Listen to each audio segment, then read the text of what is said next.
करते हैं तो अव्वल दर्जा है आज हिंदुस्तान का। कहां? दुनिया में जनसंख्या के हिसाब से अव्वल देश है हमारा, है ना। अभी चीन को हमने छोड़ दिया पीछे। खुशी की बात है। नाम है हिंदुस्तान, लगता है बहुत प्यारा, यहां तक सब चीजें ठीक है।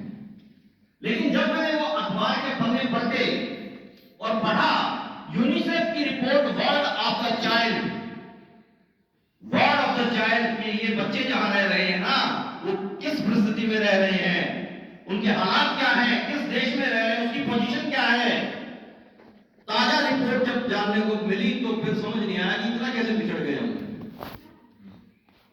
और इस रिपोर्ट को पढ़ के कमिटमेंट 11 तारीख आपके मिलने का था।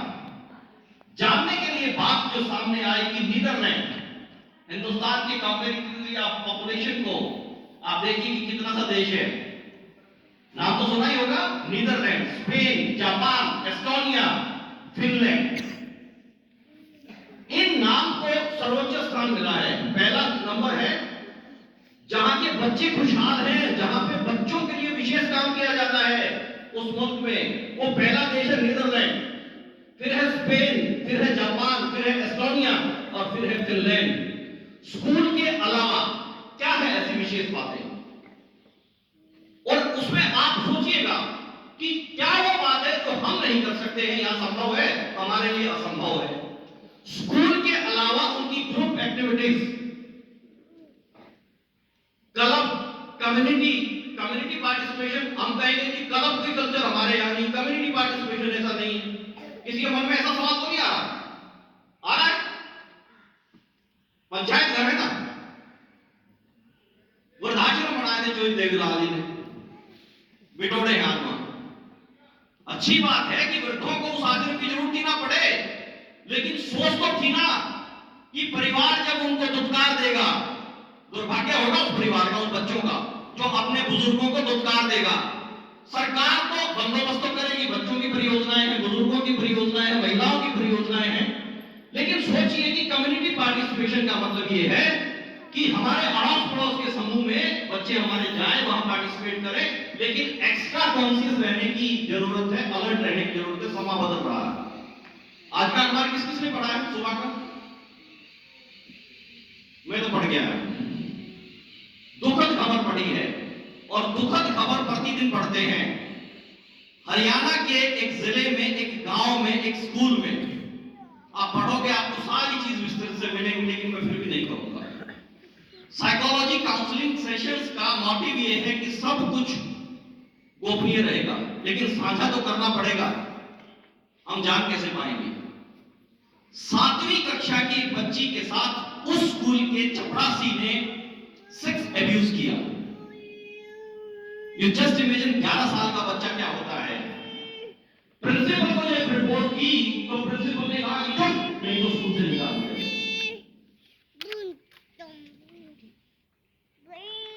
कैसा जिले में 4 महीने पहले एंड हो गया। एक पड़ोस के भैया ने, दोस्त ने, 19 साल के लड़के ने पड़ोसी की 9 साल की बच्ची को घर से बुलाया कि चल टॉफी ले चल, खेल के आ। खेत में लेके गया, उसके साथ सेक्स एब्यूज किया, पेट्रोल डाला, मार दिया। उसी से 1 महीना पहले भिवानी जिले में कंजक, जो आठम का वो होता है ना, पड़ोस से उन कन्याओं को लेके आओ, पुण्य कमाओ। माता पिता ने भरोसा किया, हर वर्ष ऐसा ही हो रहा है। 5 साल की एक बच्ची को एक 20-21 साल का बच्चा वहां से लेके आया, सेक्स एब्यूज किया, मार दिया।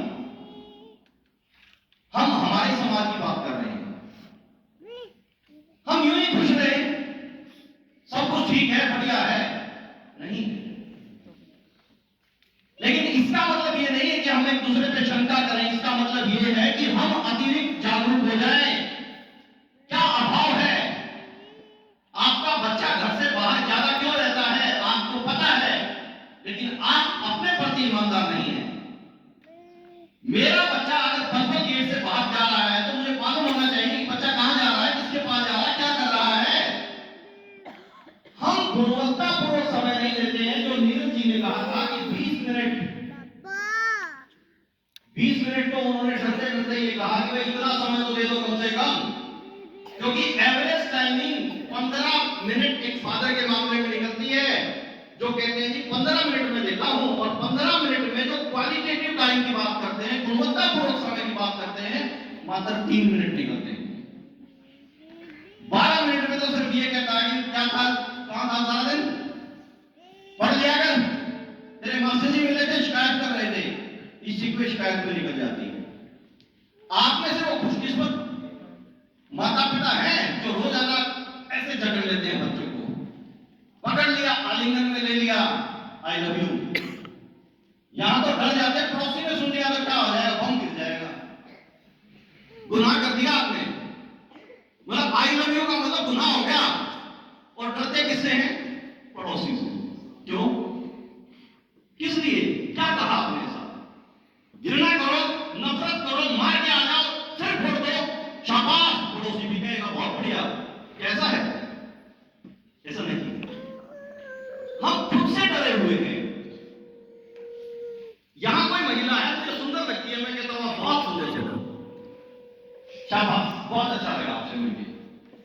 अगर मेरा साहस है, मैं सच्चा हूं तो मैं कह दूंगा, मेरे मन में खोटे में कैसे कह दूंगा, मैं चार देखूंगा, देख तो नहीं रहा, स्पष्ट होना चाहिए। और हम अपने ही बच्चों के मामले में, अपने माता पिता के मामले में इतनी दूरियां कायम रखे हुए हैं।